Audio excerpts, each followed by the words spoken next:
কলার খোসা ড্রেনে ফেলাকে কেন্দ্র করে ঢাকা বিশ্ববিদ্যালয়ের শিক্ষার্থীর সাথে বাকবিতণ্ডায় লিপ্ত হন আজিমপুরের এক ফার্নিচার ব্যবসায়ী। এরপর তুচ্ছ এই ঘটনা এক পর্যায়ে হাতাহাতিতে রূপ নেয় অভিযোগ শিক্ষার্থীদের। তবে হাতাহাতিতেও থেমে থাকেনি ছোট্ট এই ঘটনা। সমস্যা সমাধানে শেষ পর্যন্ত এগিয়ে আসতে হয়েছে নিরাপত্তায় নিয়োজিত সেনাবাহিনীকে। কলার খোসা ড্রেনে ফেলার কারণে ওই ফার্নিচার দোকান মালিকের সাথে আমাদের হলের ব্যাটের সাথে কথা কাটাকাটি হয়।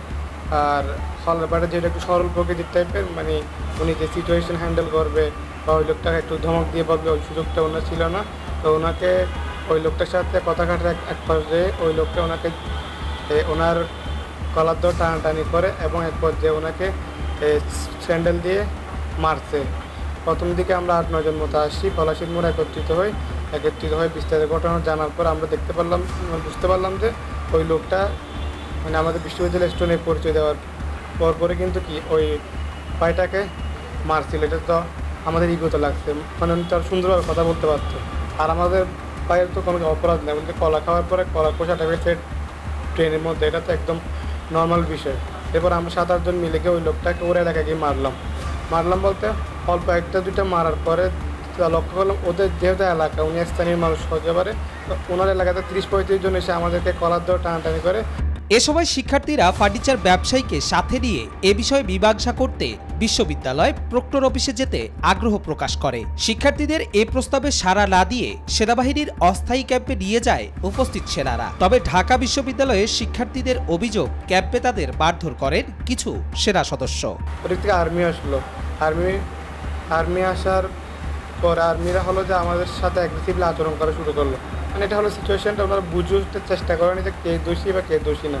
তো এক পর্যায়ে আর্মির সাথে আমাদের কী হয়, আলোচনা হতে বিভিন্ন পর্যায়ে মানে আর্মির সাথে আমাদের একটা দাবি ছিল যে এটা প্রক্টর অফিসের মধ্য দিয়ে ওই একজন ব্যক্তির দ্বারা যারা অভিযুক্ত তাদের একটা লিস্ট তৈরি করে তাদেরকে আইনের আওতায় আনতে হবে। এখন আর্মির সাথে আমাদের যেটা হয় যে ওনাকে এখন গাড়িতে ওঠাবেন, আমাদের অল্প কয়েকজন লোক উঠবো এবং ওনাকে যেহেতু আমাদের গাড়িতে হবে, সেফটি দিতে হবে, ওনার মাধ্যমে আমরা বাকিদেরকে আইডেন্টিফাই করব। এখন আমরা উঠলাম, ওঠানোর পর আমার সাথে যেহেতু আর্মি আগে কথা হয়েছিল যে উনি কি প্রক্টর অফিসে আনবেন। এখন দেখা গেল ওনারা ওই যে আসামিকে প্রক্টর অফিসে না এনে আজিমপুর কলোনিতে ওদের অস্থায়ী ক্যাম্পের মধ্যে নিয়ে গেল। এরপরে আমাদের যে লোকজনগুলো আসছিল ওনারা মানে আর্মিদের উপর একদম উত্তেজিত হয়ে যায়। এরপর এক সময় আর্মিরা একটা করে অফিসার আসে এবং এসে আমাদের কাছ থেকে বিস্তারিত মানে কী সমস্যা এটা মানে জানতে মানে বিভিন্নভাবে প্রশ্ন করতে অনেকজন আর্মি এসে যায়, প্রায় 100-এর উপরে। এখন আজিমপুর কলোনির ভিতরে আমি দেখলাম প্রায় 100-এর উপর আর্মি থাকবে। আর্মি আছে, ওদের হাতে লাঠি আর রাইফেল। আচ্ছা, এটা মনে করেন। তারপর আমাদের সাথে আর্মি অফিসারদের সাথে বিষয়টা মিটমাট করার জন্য আলোচনা চলছিল। এক পর্যায়ে আমাদের কোনো প্রকার কোনো সতর্কতা দেয়নি, না দিয়ে ফুট করে মারা আরম্ভ করে দিচ্ছে। মাথা থেকে দিয়ে বেশিরভাগ সময় মাত্র রাইফেলের মাথা দিয়ে, রাইফেল উল্টাই মারছে। আর অনেকজনকে রাইফেলের মাথা দিয়ে মুখে মারছে। মুখে মারার পর অনেকের রক্ত এসে যায়। আমাকে আগেও একবার মারছিল আজিমপুরের লোকজন।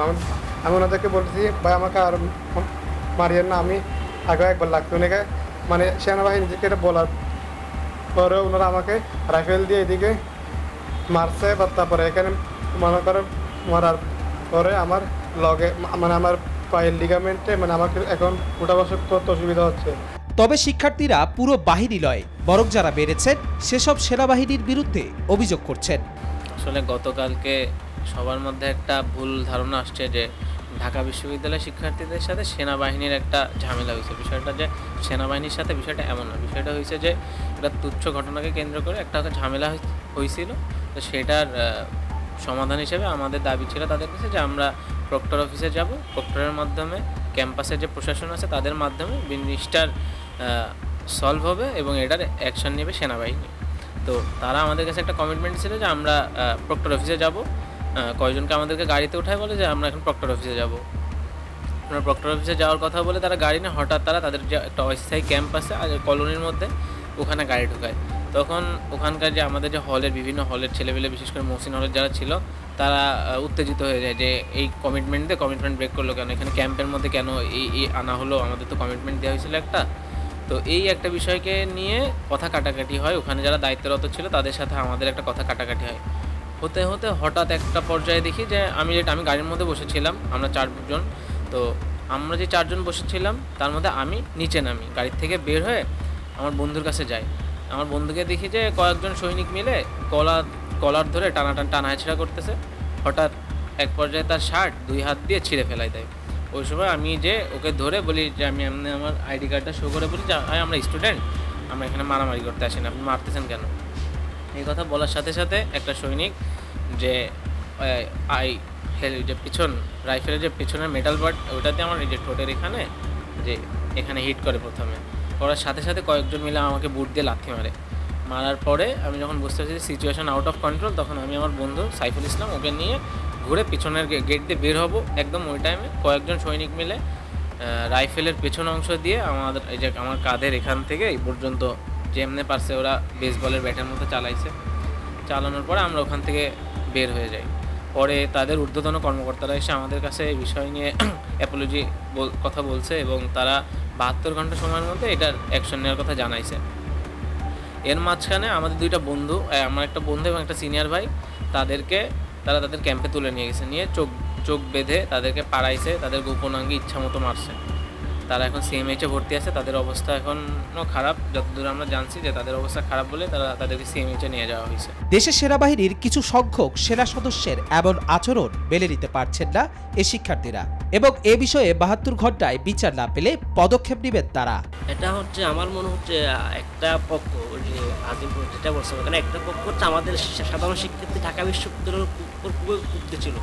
বিষয়টা হচ্ছে তাদের ব্যক্তিগত বিষয়, কিন্তু আমরা জানতে চাচ্ছি না, কিন্তু আমাদের উপর বিক্ষুব্ধ হওয়ার কারণটা কি এটা আমরা কোনো খোলাসা হতে পারি না।